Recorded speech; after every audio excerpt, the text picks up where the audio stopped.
mentioned earlier that my iconic character, the one I played for the longest time, Tandem, was not always a bard. In fact, you couldn't be a bard back in the day, as in bards did not exist, except they kind of did. You could not start as a bard, not really. You had to earn it, and you had to work hard for it. And in fact, you had to have very, very high character attribute requirements before you qualified to be a bard. This was something you had to aspire to. I'm serious. I'm not being sarcastic. You had to spend a long time playing this game, uh, grinding and scraping and clawing your way up to the prestigious ranks of the Wandering Minstrel. So much so badass are bards that the physical and mental requirements are basically akin to becoming a double O agent. Uh, it takes years, sometimes decades of work before you can learn how to play the guitar. It's a long way to the top if you want to rock and roll, you know what I'm saying? So, what the hell am I talking about? Most of the times I don't know, but this one I do. Because, well, I became a bard, but it wasn't easy. Now, that's not to say that my character hasn't undergone, revision. He's not the same character all the way through, because obviously the game has changed, a great deal between editions, and really, they had conversion rules between the two editions, but they were stupid. So, I've started my character over a number of times, but when my older brother was DMing this stuff, we played many days out of the week with our friends and stuff like that. So, I advanced rather quickly, pretty generous with the experience points and the loot. So, but still, I earned it. God damn it, and I'm proud of it. So, this is how one becomes the prestigious, elite, usually homeless, uh, exotic bard class in Advanced Dungeons and Dragons before they were a starting class.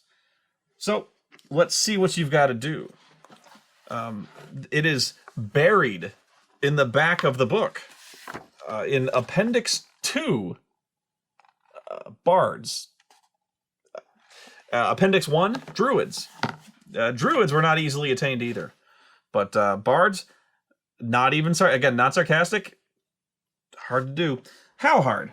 Well, as it says, as this character class subsumes the functions of two other classes, fighters and thieves, and then tops them off with magical abilities, it is often not allowed by dungeon masters.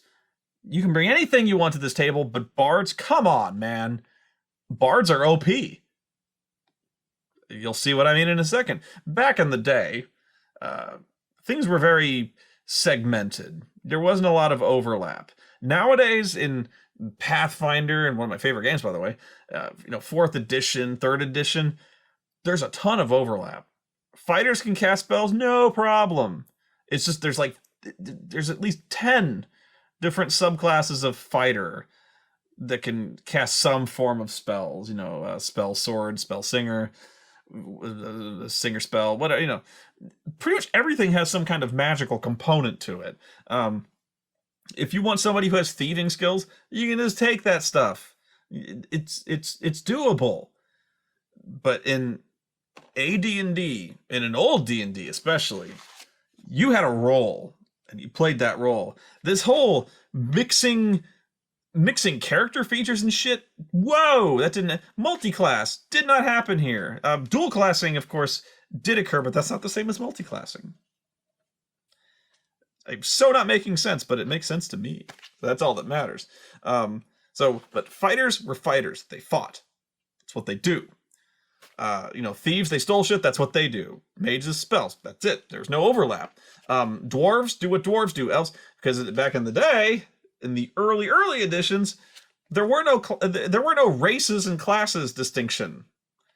You were a fighter. Actually, here you were a fighting man. That's what it's called. You're a fighting man. There's no fighter. Fighting man. There's thieves, mages, and the other 3 classes are dwarf, elf, and halfling. That was your class, was halfling. What do? I'm a halfling. I'm a hobbit. What else you want me to say? I'm a hobbit thief or a hobbit. There's no. If you're a halfling, you're not technically a fighting man. You could fight, but you're not a fighting. But yeah, you're not a fighting woman. If I'm assuming if you're a woman who's a fighter, you're still a fighting man. That's opening up a whole other can of worms, which unfortunately the old editions of D&D just chomp into heavily with the titanium spork. The attribute maximums being different for men and women. In most cases, the women got the shaft, so to speak, which is no longer, no matter how true or false you might argue it would be, we don't talk about that. It's just do what you want.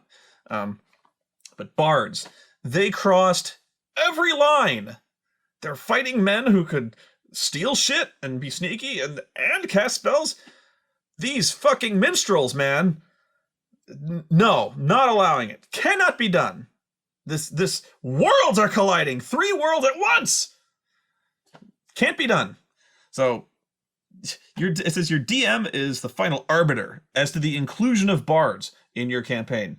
You know what? Sometimes no, I can't no. Wow, if we're gonna have bards, we're gonna have bards running all over the place. We're gonna be up to our balls in crusty jugglers. It's so okay. A bard must have scores of 15 or better in the following abilities: strength, wisdom, dexterity, and charisma. I remind you, this is a setting where you had to roll 3d6 in order to qualify. 15 in 4 of those abilities. That's impossible. I somehow did it. But I went through a number of innkeepers to do it. Didn't cheat, but it took me a while. If that makes sense. Oh god. And you have to have a 12 in intelligence and 10 in constitution. You have nothing under 10. 4 15s. You gotta be a bad ass to be a bard. If paladins did not exist yet in this game, at least I don't think so. We never had one in our group. I don't think so. No. Oh, they did. I'm sorry. I apologize to the Order of Paladins, but their requirements. We never had one in our group. Their requirements had to be human, and I got to know. As I recall, they have to have a 17 in charisma. Paladin.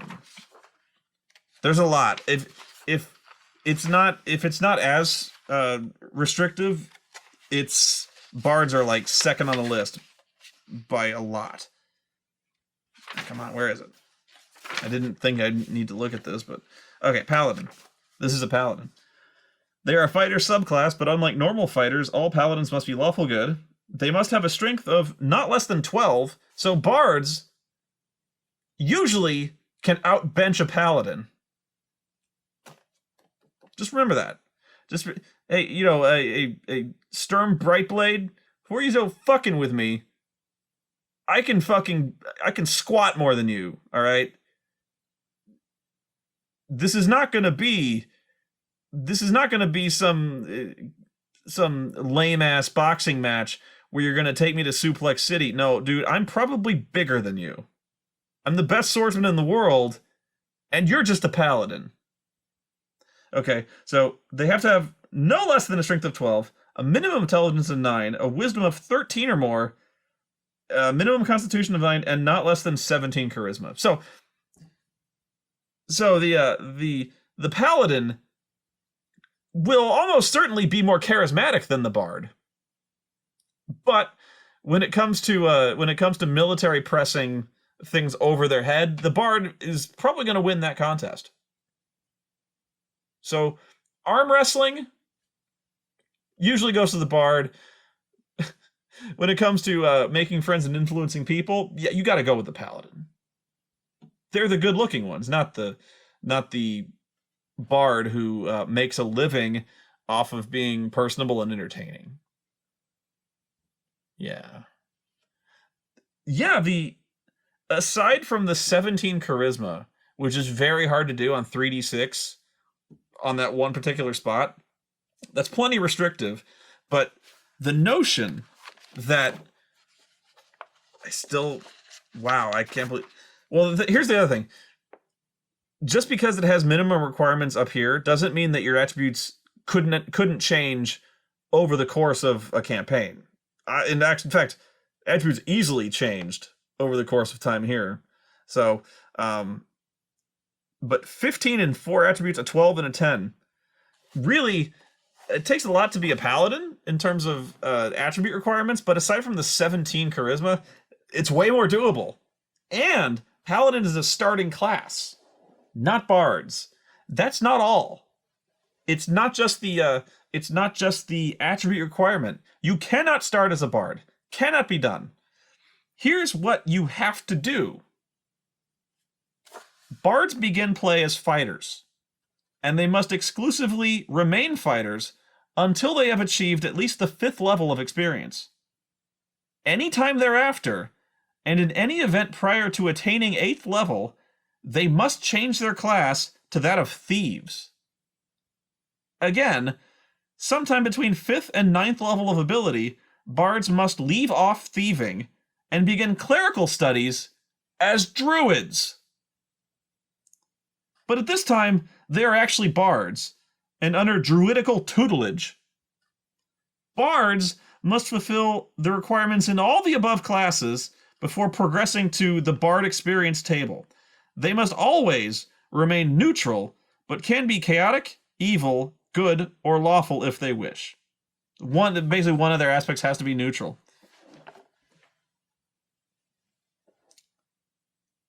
A bard has to start as a fighter,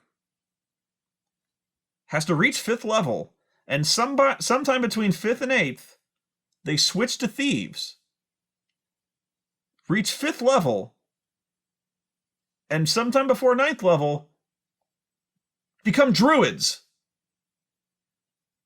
They begin druidical tutelage as druids. They, after their tenure as a fighter, become a thief. Then they have to give it up. They have to give up thieving. That's what it says. And then go find a fucking druid. And then they can play the guitar. This is amazing. It's like, okay, you guys, hey, I gotta go. I'm gonna go fuck off in the woods for a while. I gotta find some druids. Why? So I can become a bard.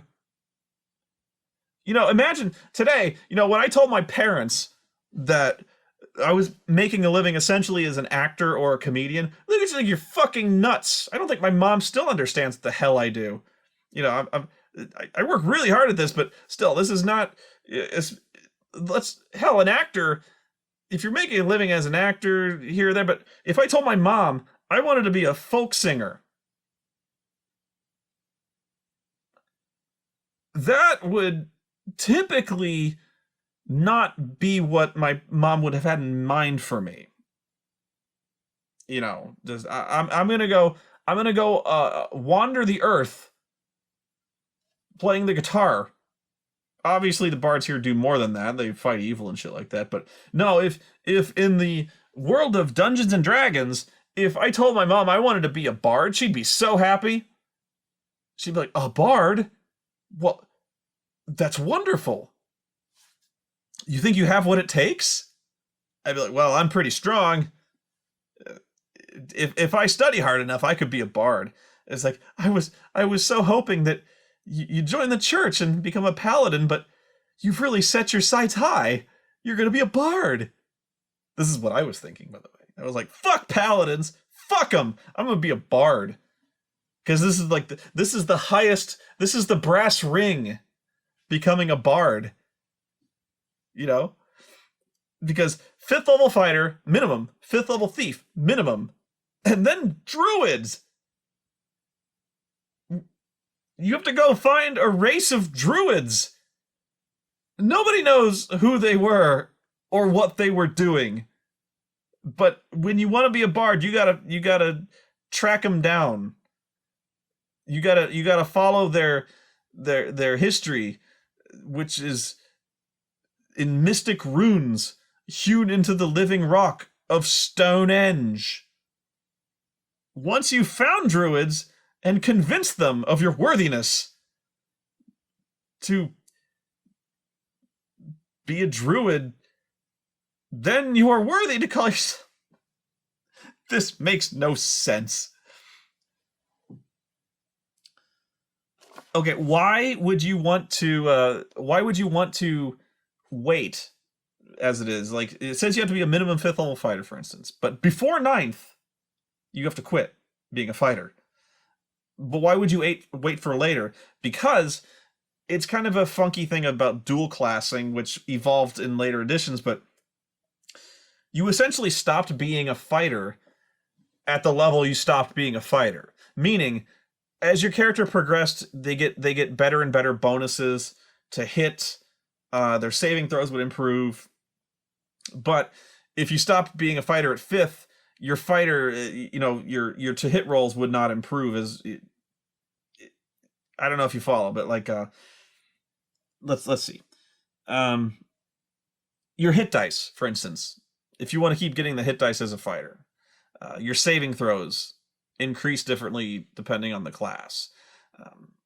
So there's reasons why you wouldn't want to do it, because once you stop being a fighter, you can never grow as a fighter. So if you stop being a 5th level fighter, you're going to be a 5th level fighter forever. So you could be, as long as you do it before you reach 9th or 8th, whatever, prior attaining to 8th level, you got to be a thief. Then be a druid. So as long as the druids don't ask about your previous criminal record, you're clear. There's more. Oh, and they have to be neutral. One more requirement, yeah. Experience points from then on are strictly those gained as a bard. All previously earned experience is not considered here. Experience level is likewise that of the bard class only. There is no level beyond the 23rd. 23rd level bard. Levels were a little different back in the day. I keep saying that. The bard gains druidic powers as a druid of the same level, with the exception of druidic spells explained below. I aspired to this. I worked hard. So you don't get bard spells. Fuck that. You are a druid. You cast like a druid. Although we are getting closer to what our traditional image of a bard is, as being dirty, long-haired hippie who rubs himself in patchouli and has those weird braids. So I guess no. Okay. From then on, one of my favorite parts about AD&D is you're not a thief. You're never really a thief until you reach what's called name level. Name level, it's 9th level. When you reach name level, you're finally called what your class is. So it's not until 9th level that I'm in the bard class, but I'm not called a bard. There's a level title is what it's called. So a 1st level bard is really called a rhymer. A 2nd level is a lyrist. 3rd is sonneteer. 4th, skald. 5th, rackrade. I don't know. Throw me. The 6th is a troubadour. 5th, jongleur. 8th. Hang on. Yeah, 8th, minstrel. 9th, muse. Wow, 9th level for them is like 12. It's supposed to be 9. Minstrel, muse, lorist, bard, master bard. And then from then on, it just goes master bard, 13th, 14th, so it goes on like that. So for instance, a more relevant example would be like a thief. I always like to use the thief example. So let's see. Like a paladin, At first level, he's not a paladin, he's a gallant. Then keeper, protector, defender, warder, guardian, chevalier, justicar, then paladin. And they get paladin at 9th level. That's their name level. I just always like those little funny names. Oh, fighters had funny level titles. Veteran, warrior, swordsman. Even if you didn't use a sword, you were a swordsman. Hero, swashbuckler, myrmidon, champion, superhero. At 8th level, you were a superhero, and at 9th level, you're a lord. That's still name level for a fighter, but everyone once you reach 9th level, you're basically a self-made lord, and everyone has to address you as lord or milady. Let's see, where's thieves? Thief. So their first, it's rogue apprentice, footpad, cut purse, robber, burglar. 6th level is filcher, sharper, magsman. 9th level thief. I love these titles. What are you? I'm a sharper. Okay. What are you? I'm a scald. Is that a person? Yeah, that's 4th level bard. That's still pretty impressive. But anyway, let's see. The other thing is that when you become a bard, you join a bard's college. You have to go to school. Now, bard's college doesn't always necessarily mean school. It means like a class of bards. That's not helpful. A special social academic strata of bards. They're actually very they're very, there's a lot of layers socially to the bard class. I'm not kidding. If you're a first level bard college, you don't associate with upperclassmen because they're a higher strata than you, and so there's several levels of bard colleges. And you do go to college for this, by the way. It takes a lot of training. So, for instance, from 1st to 4th level, you're in the fuck Lucan.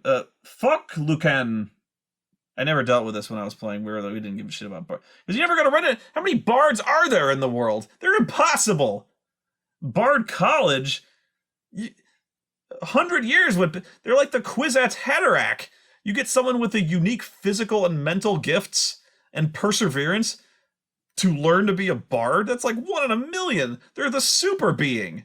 You actually did not want to fuck with tandem back in the day. If you were a bard, that was this. You see a motherfucker carrying a lute, back the fuck off. He will end you.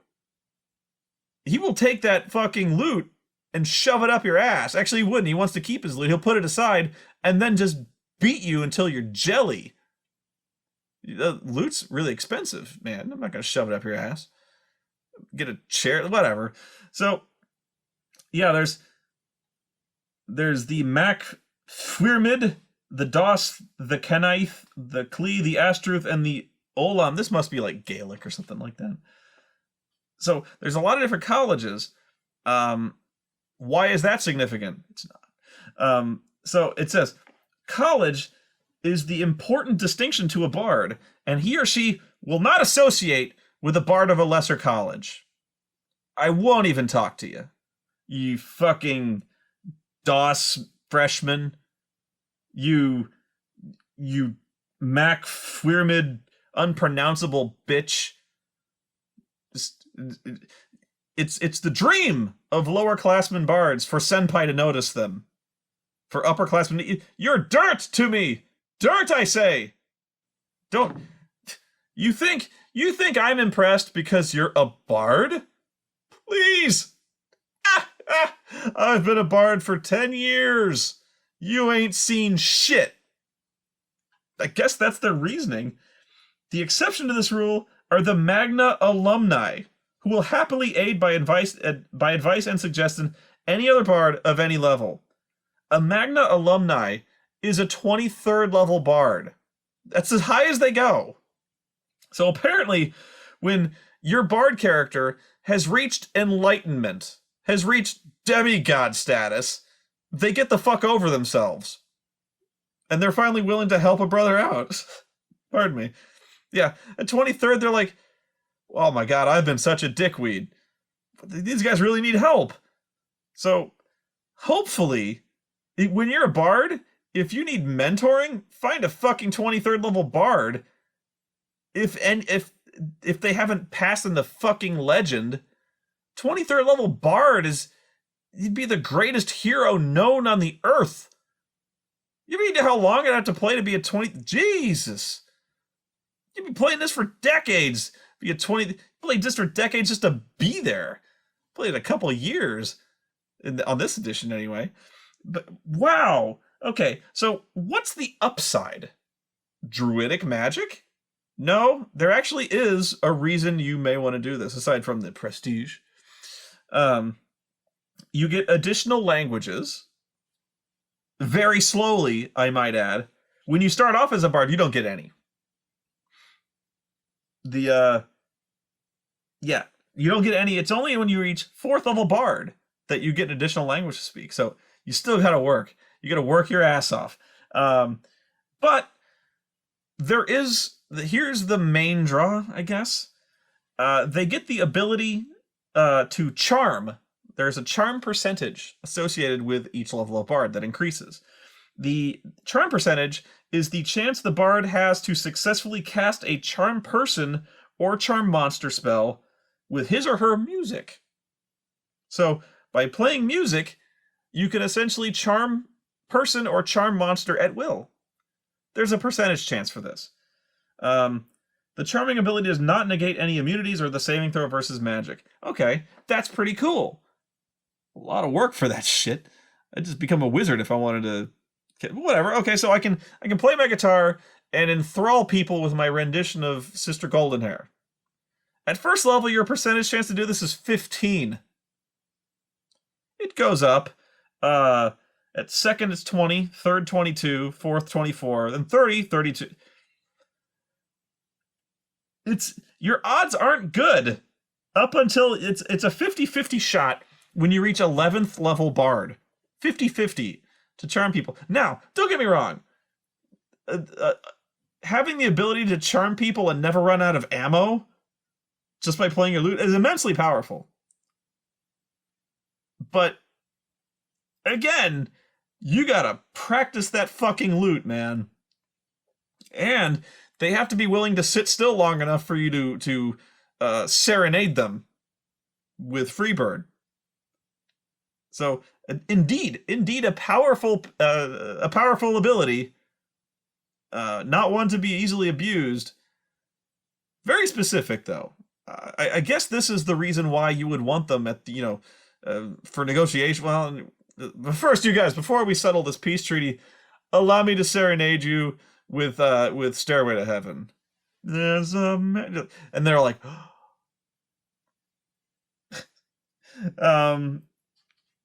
although if there's an elf around there, they have massive resistances, so they listen to your music and they're not fucking impressed. They're like, oh, dude, I live in Rivendell. There's a motherfucker playing the harp 24 hours a day. It drove me nuts. Why do you think I left, you lute strumming bitch? And I'm just like, no, I worked hard. This is my job. The last thing is, by the way, starting bards, they don't get the charm thing right away, but starting bards in basically any other edition of D&D get this right off the bat because it's starting class. They get, and this is immensely useful. I've used this so much. They get legend lore and item knowledge percentage. Bardic lore is one of the most massively useful things that I've ever encountered in Dungeons and Dragons. In that, it's kind of one of those. It's kind of one of those catch-all skills where, if it's famous or if it's something that has happened, something that might have been scribed down or talked about in epic poetry or legends or in famous parts of history, the bard has a percentage chance to know what it is. So, for instance, if I'm in a tomb and I see some kind of like a sword, and I'm pretty sure it's magic, it doesn't have to be magic, but if it's got some distinctive heraldry, or it just has a very unique look, maybe there's a sapphire in the hilt, I would then be able to roll a percentage of bardic lore and potentially be able to figure out, if not the abilities of it, the history of it. So I'd be like, oh well, that would be the sword of Lance Stormshield. I remember him from the humorous song "Exploding Lance Stormshield," who drank 2 potions one day and exploded and killed 4 other people in the blast. But he bore this exquisite sword. It's a sword +2. That's what bardic knowledge would be. Because really, who could possibly forget the hilarious ballad of Lance Stormshield and his exploding ass? I thought of a way that one could survive the gut busting inner explosion. What if your torso did not in fact explode, but there was still an incredibly damaging explosion that took place in there? I imagine that what would happen was that your body would contain the explosion, but you still damage everyone around you. So I imagine from your mouth and asshole would project tremendous gouts of white-hot flame that would incinerate people all around you and cause you grievous damage, because one cannot fart 3,000 degree temperature flames out your butthole without really getting maimed. So, and also, breathing fire, that's a spicy meatball you just had. So there's grievous injury all around, and everyone around you gets hurt because you're just the jet turbine flying out your ass throws you up in the air and you're spinning around. That's how it works. Where was I? I think I'd finished. Bardic knowledge, massively useful ability that you get in D&D. It starts off at a low level, but you still get it. 3rd edition, they get it as well. Bardic knowledge is one of those reasons you take being a bard, is for the off chance that you can be the exposition guy. Sometimes it's really, really handy to be able to look at the One Ring of Power and go, bardic knowledge. Wait a minute, and I know what that is. So really handy. First level in this game, bards get 0. The ability is unlocked, but it's at 0. First level, it's 5%. 3rd level, 7. We are getting rates of diminishing returns here. Remember, this is not as simple as being like 1, 2, 3. You have to level up. This takes levels. And all right, I reached 3rd level, and my percentage to my legend lore has improved to 7. You have any idea how long I've been running around adventuring to get this fucking far?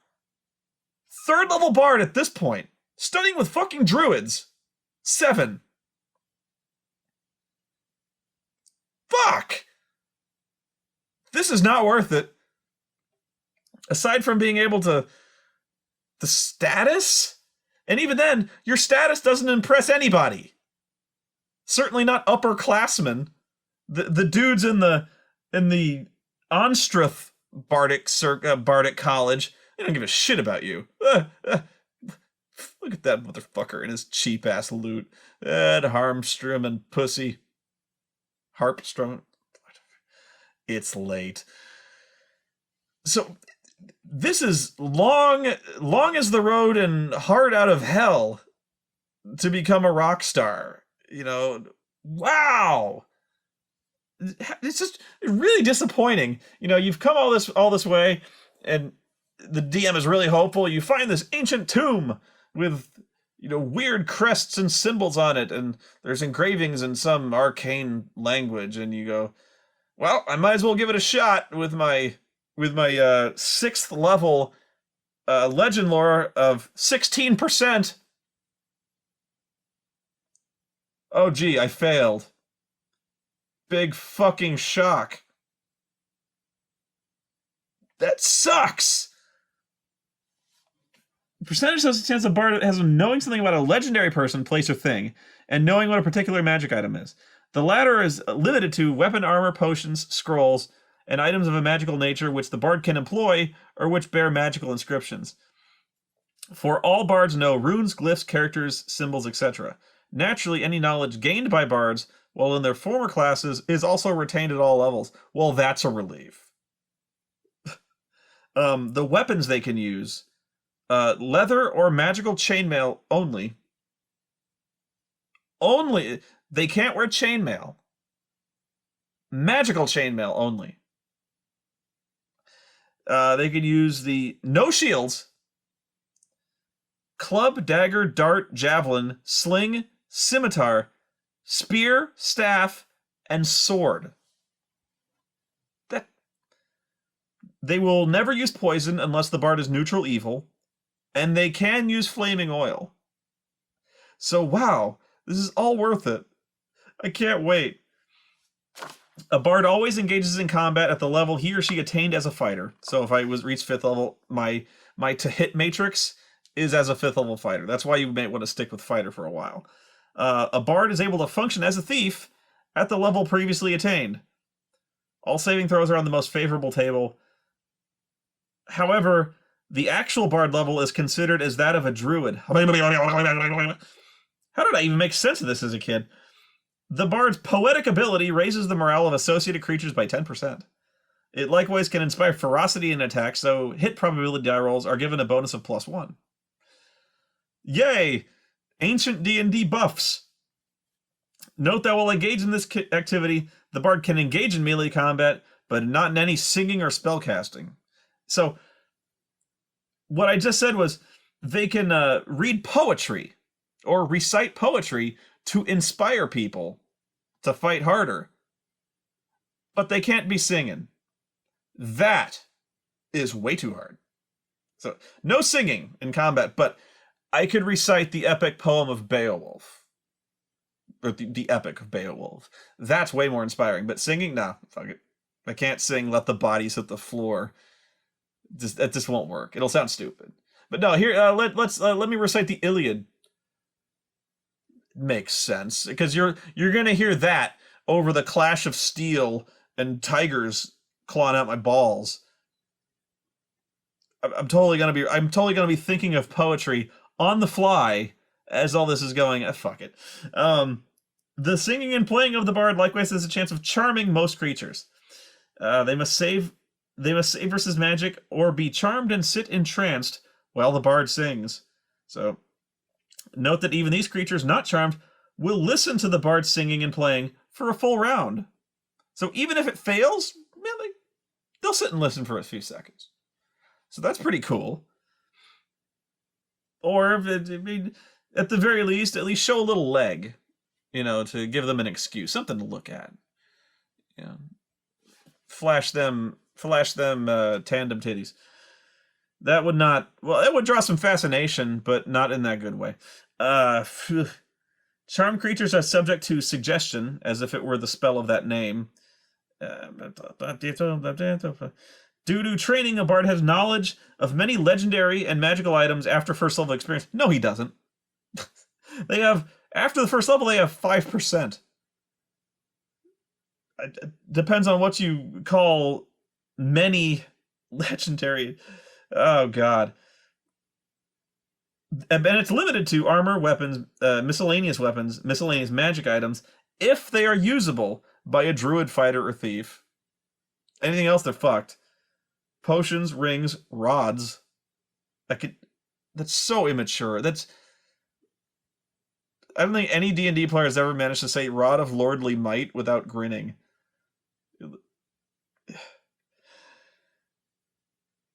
Bards are able to use magic items which are permitted to druids.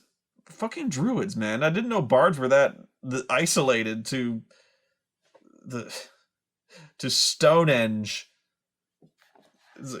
I gotta go back, you guys. I reached 3rd level, and I'm gonna, at 5th level, I'm gonna be promoted to the next Bard's College.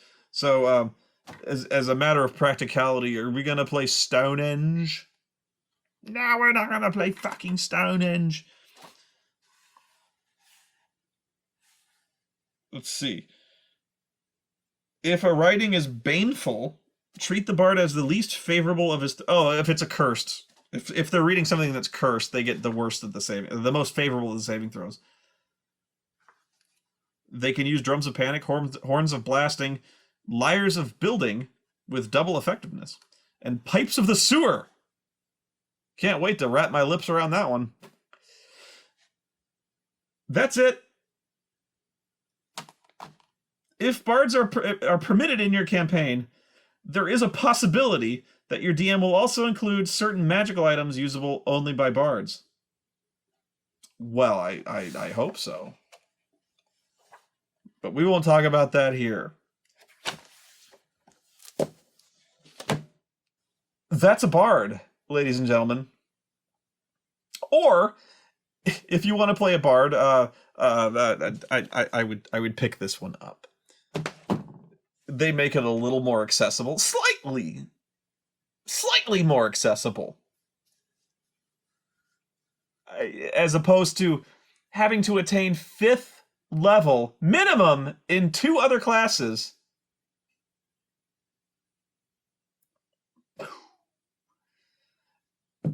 And it's even more complicated when you talk about what dual classing entails. Not getting into that here, because that is a fucking lecture for another time. But whoa, can't believe I did it. I don't think I lasted very long before we updated to the new edition, because these were the only books we had. We went to a used bookstore because we wanted to save a little money, and so you could get these. This may have actually been the later edition, but secondhand. If you're looking for D&D or RPG books of any kind, check out the secondhand bookstore. Ours was called Bookman's. There's not one in Illinois, but you probably know of like a used bookstore. You can actually get really good prices for them.